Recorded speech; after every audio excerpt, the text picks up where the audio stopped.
अस्सलाम वालेकुम। क्या हाल है आप लोगों के? उम्मीद है आप लोग खैरियत से होंगे। आज मैं सरसों का साग, जिसको गंदलों का साग भी बोलते हैं, वो लाई हूँ बाजार से, क्योंकि ये नया आया हुआ है बाजार में।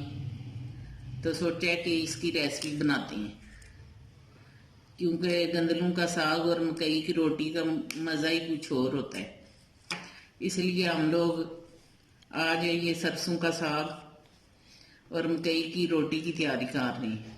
जिसके लिए मैंने ये साग जो है गंदलें साफ कर ली है। इस तरह तोड़ के नरम जो है गंदलें वो निकाल लेनी है और इनको छील के अच्छी तरह से जो सख्त डंडल हैं इनके वो निकाल लेने हैं। तो इस साग को ना बारीक काट लेना है। तो इस तरह तोड़ तोड़ के साफ कर लेना है और नरम नरम गंदलें रखनी है। सख्त जो डंडल हैं इसके वो उतार देने हैं। फिर इसको बारीक काट के 4-5 पानी धो लेना है इसको, कि मट्टी वट्टी निकल जाए। फिर इसको देगचे में डाल के पकने के लिए रख देना है। इस तरह सारा साग जो है काट लेना है। तो इस साग में पालक भी डालनी है 1.5 किलो के करीब। 2 किलो मैंने 2 गट्ठी साग लिया था और 1 गट्ठी पालक ली है। पालक भी इसी तरह साफ करके बारीक काट लेनी है। इसी तरह जैसे साग काटा है उसी तरह पालक भी काटनी है। तो दोनों चीज़ों को धो के अच्छी तरह तो पानी में बॉयल करने के लिए रख देंगे। वो मैं आगे बताऊंगी कि आप लोगों को। इस तरह सारा साग जो है ना उसकी कटिंग कर लेनी। ये पालक भी मैंने साफ कर लिया और अब पालक जो है उसको भी इसी तरह काट लेने। इसी तरह साग भी सारा काट लेना और पालक भी। फिर मैं इसको धोती हूँ, फिर आपको दिखाती हूँ कि कैसे इसको धोना है।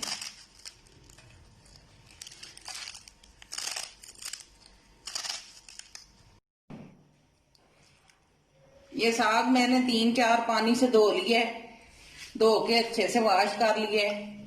अब ये मैंने देगचा ले लिया दूसरा, उसमें ये डाल दूंगी और 2 लीटर के करीब इसमें पानी शामिल करूंगी। इसमें पालक और साग सरसों का धो लिया अच्छी तरह। अब इसको मैं निकाल के तो पकने के लिए रखूंगी।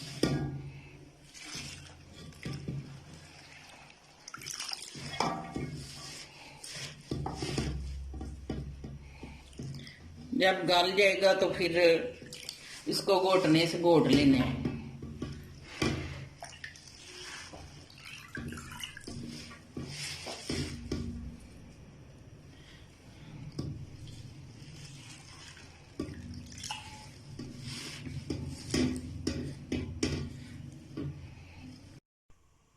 चूल्हा जला लिया मैंने और देगचा साग वाला ऊपर रख दिया। अब इसमें 2 लीटर पानी डाल दूंगी और हल्की आंच पे 2 से 3 घंटे के लिए पकने के लिए छोड़ दूंगी। फिर जब ये गल के पीला पड़ जाएगा साग तो फिर इसको उतारूंगी। ये सारा साग मैंने धो के पकने के लिए देगचे में डाल दिया है। तो आग भी चूल्हे में जला लिया है। अब इसमें पानी शामिल कर दूंगी। 2 लीटर के करीब इसमें पानी डाले मैंने। तो ढक्कन दे के बंद कर दूंगी ऊपर से।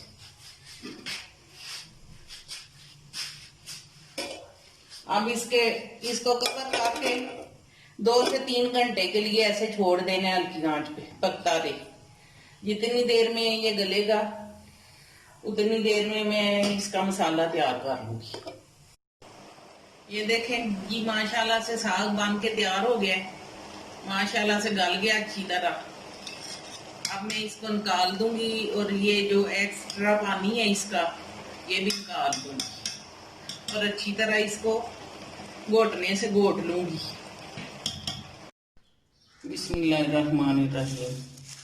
ये मकई का आटा जो है ये लिया बाजार से, तो इसकी रोटी भी बनानी है और ये साग में भी थोड़ा जाएगा। तो इसको मैं छान लेती हूँ। इस तरह आटे को छान लेना है।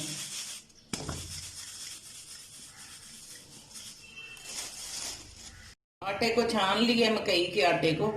तो अब इसको मैं साग में 3 चम्मच के करीब डालूंगी और इसको अच्छे से घोट लूंगी। इससे साग अच्छा बनता है, मुलायम होगी।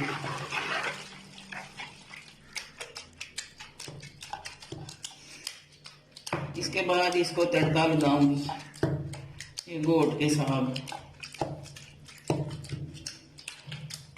मकई का आटा या गंदम का आटा कोई भी आपके पास हो आप डाल सकती हैं।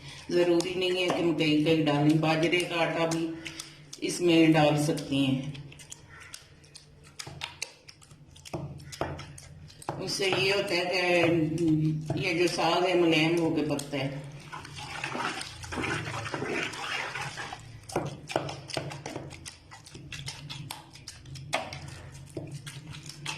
ये अच्छे से साग को घोट लिया मैंने। अब आगे का तरीका जो है ना मैं बाद में बताती हूँ। ये तड़के में डालने के लिए सब्ज मिर्चें 10 अदद ले लिए मैंने और एक बड़ा प्याज ले लिया, उसको भी स्लाइस में काट लिया। ये जाएगा तड़के में। और मिर्चें जो हैं उनको धो के अच्छी तरह से कूट लिया है मोटा मोटा।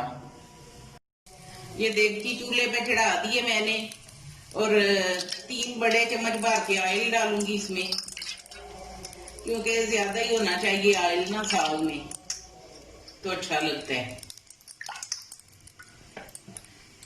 तो उसके बाद जो है ये प्याज इसमें शामिल करूंगी।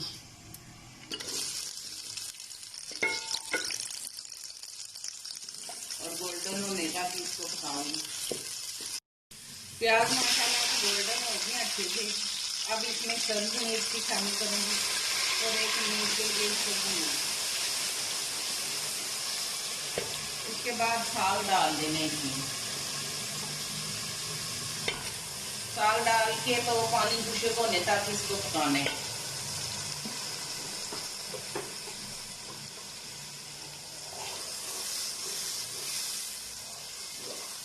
और नमक डाल देना 1 चम्मच के करीब।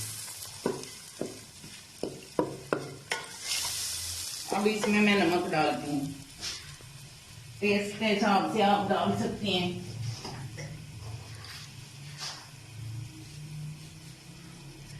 अब इसको तेज आंच पे इसका पानी खुशक कर लेना है। कुछ लोग जो है सुरख मिर्च भी डालते हैं, तो हम लोग सब्ज मिर्च ही डालते हैं, क्योंकि सब्ज मिर्च से ज्यादा अच्छा जायका आता है। ये देखें साग बिल्कुल बन के तैयार हो गया है। इसने घी भी छोड़ दिया है और माशाल्लाह से हलवे की तरह अभी हिल रहा है। तो अब बिल्कुल तैयार है। अब मैं डिश आउट करूंगी, साथ में मकई की रोटी बना लूं, फिर डिश आउट करके दिखाती हूँ। ये 300 ग्राम मैंने मकई का आटा ले लिया, उसको छान के अच्छे से तो रख लिया। ये थोड़ा सा नमक डालूंगी इसमें और गूंद लूंगी। बिस्मिल्लाहिर्रहमानिर्रहीम। इसको गूंद लेना है।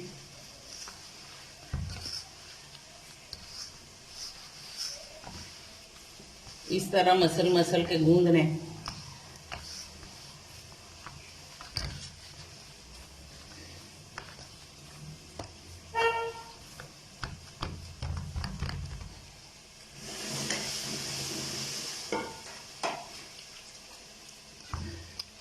थोड़ा थोड़ा पानी लगा के इसको अच्छी तरह से गूंद लेने।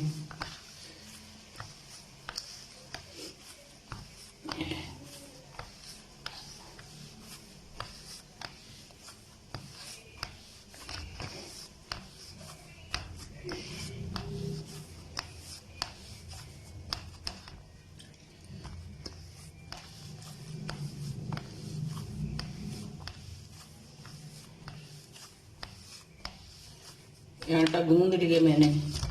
अब इसका पेड़ा बना लूंगी।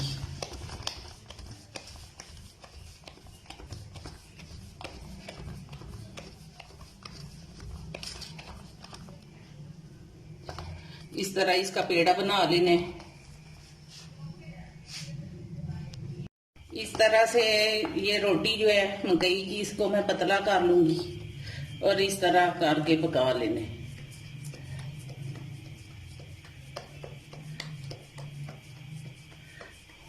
तवा मैंने चूल्हे पे चढ़ा दिया है।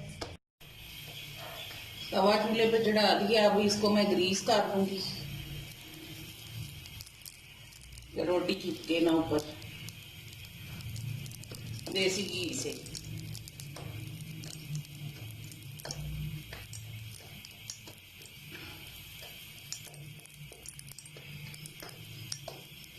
ये देखिए रोटी माशाल्लाह से बन के तैयार हो गई है। अब इसको मैं तवे पे डाल दूंगी।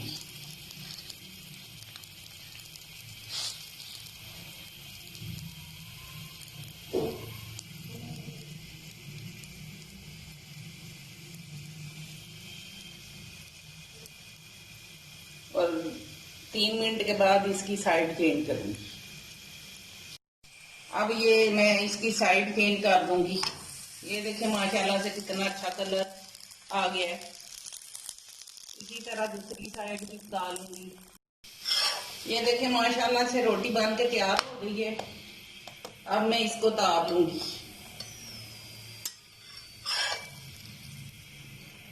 ये देखिए साग को मैंने डिश आउट कर दिया, रोटी भी पका दी है मकई की। अगर आपको ये रेसिपी अच्छी लगे तो सब्सक्राइब, शेयर और लाइक करें।